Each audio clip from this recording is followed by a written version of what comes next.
Vi prøver på at lave et miljø, der gør, at når familien Danmark kommer ind i vores showroom her, ser de et køkken, som de kan forestille sig hjemme hos dem selv. Et køkken i dag skal være et madværksted.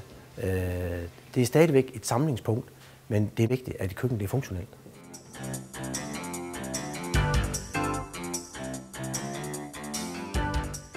Designer startede i 1992, oprindeligt som en møbelvirksomhed. Op igennem 90'erne havde vi stor succes med producering og salg af vores møbelprodukter. Så sker det, at i 2000 får vi en del forespørgsler fra nogle danske og norske køkkenforhandlere, om ikke vi kunne lave nogle køkkener til dem. Fordi den høje designerkvalitet var noget, som var meget efterspurgt.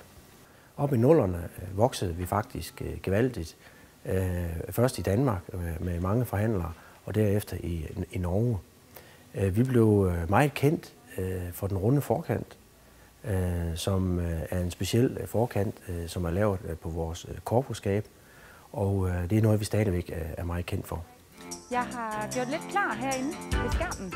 Et funktionelt køkken, det er et køkken, hvor man ikke har for langt at gå til de forskellige elementer. Ja, siden I var her sidst, så har jeg jo så fået det ind i computeren, så I kan se, hvordan det kommer til at se ud. Det er også vigtigt, at et køkken har for eksempel en kogeplade af 80 eller 90 cm bredde, hvor man i gamle dage havde kun i 60 cm bredde. Der stilles store krav til ovne. De skal kunne en masse mere ting. Kogebog, indbygget kogebog eksempelvis. En skraldespand er ikke i dag, som den var for 10 år siden. En skraldespand i dag har til at sortere affaldet i. Alle de elementer gør, at der stilles meget, meget større krav til et køkken i dag. Kan vi se den med en sort front i stedet for en hvid? Ja. Mange gange ser vi, at en familie kommer ind og har en idé om, at de gerne vil have et køkken med nogle træfronter, eller med nogle trækanter, eller sort-hvid kombineret. Men vi må stadigvæk konstatere, at når de går ud af butikken, så har 70% valgt hvidt, fordi det er stilsikkert, det er god smag, og det holder i længden. Produktionen foregår jo lige herude bagved, så hvis folk, der kommer her i vores showroom her i Kjellerup, ønsker at se, hvordan er spånpladens forløb, fra den går ind i saven og til den kommer ud som et færdigt køkkenkabinet, så kan man faktisk se det 10 meter her bag ved væggen. Vi får vores råmaterialer fra Novopan, som er en dansk spånpladefabrik. Der får vi langt hovedparten af de spånplader, vi bruger. Grunden til, at vi bruger danske spånplader, det er, at vi vil gerne have nogle danske arbejdspladser. Så vi synes, den kæde, der er i at have danske arbejdspladser, den skal være så ubrudt som muligt. Sådan at vores leverandører er danske, og vi selv er en dansk ejet virksomhed. Og vi er jo et af de få danske fabrikker, der er tilbage, der er 100% familieejet. Vi har et relativt nyt og moderne produktionsapparat. Nok noget af det mest moderne i Danmark inden for køkkenproduktion.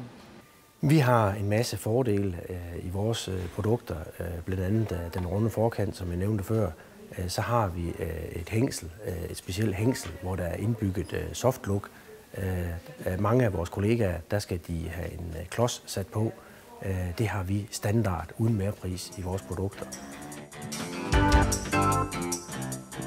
I vores færdigsamlede er vi nok ikke så anderledes. Vi har en markant anderledes kant, fordi vi har en afrundet kant. Men i vores gør-det-selv-afdeling, der gør vi noget anderledes. Vi har blandt andet på alle vores maskinanlæg, der har vi vaskemaskiner, som vasker pladerne, sådan at den der oplevelse af en IKAS, hvor det vælter ud med en halv møbelfabrik i spånder, det oplever man ikke med vores. Når vi laver vores snoter, så er de altid affase, sådan at det er meget, meget nemt at få bagbeklædningen i. Vi monterer alle dyvlerne, sådan at kunden ikke skal stå og fedt med lim, når de skal samle vores skabe. Så det er nogle af de punkter, hvor vi adskiller os fra andre. Vi plejer sådan gerne populært at sige, at vi har køkkener, bad og garderobe, der er lavet af mennesker til mennesker. Fordi vi nu har både færdigsamlet og usamlet, så skal vi jo håndtere vores låger, sådan at når de kommer ud som usamlede køkkener, at de ikke bliver ridset. Så derfor så folierer vi alle låger. Og det vil sige, at de låger, der bliver sat på et færdigsamlet skab, de er også folieret. Det vil sige, at de er i en beskyttende plastfilm, samtidig med, at der er pap om. Så jeg vil sige, at vores reklamationsprocent på lige netop ridser på låger, den er ekstremt lille. Vi har i vores sortiment, hvor man kan vælge imellem malede lågefronter og det, man kalder for foliebelagt lågefronter.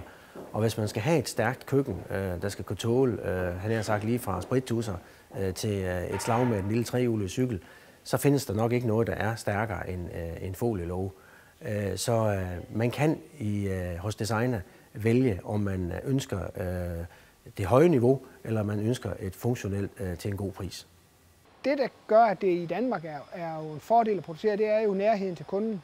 Vi kan jo få en ordre den ene dag, og så kan vi levere køkkenet 2-3 dage efter. Det er rigtig, rigtig svært, hvis det skal komme fra Kina. Mange kan godt lide at vælge et designerkøkken, fordi at de ved, at det er et dansk ejet virksomhed, at de ved, at det er danske medarbejdere, der står og producerer det her. Det ved jeg, at det har stor betydning for folk, at de ved, hvem det er, der står bagved.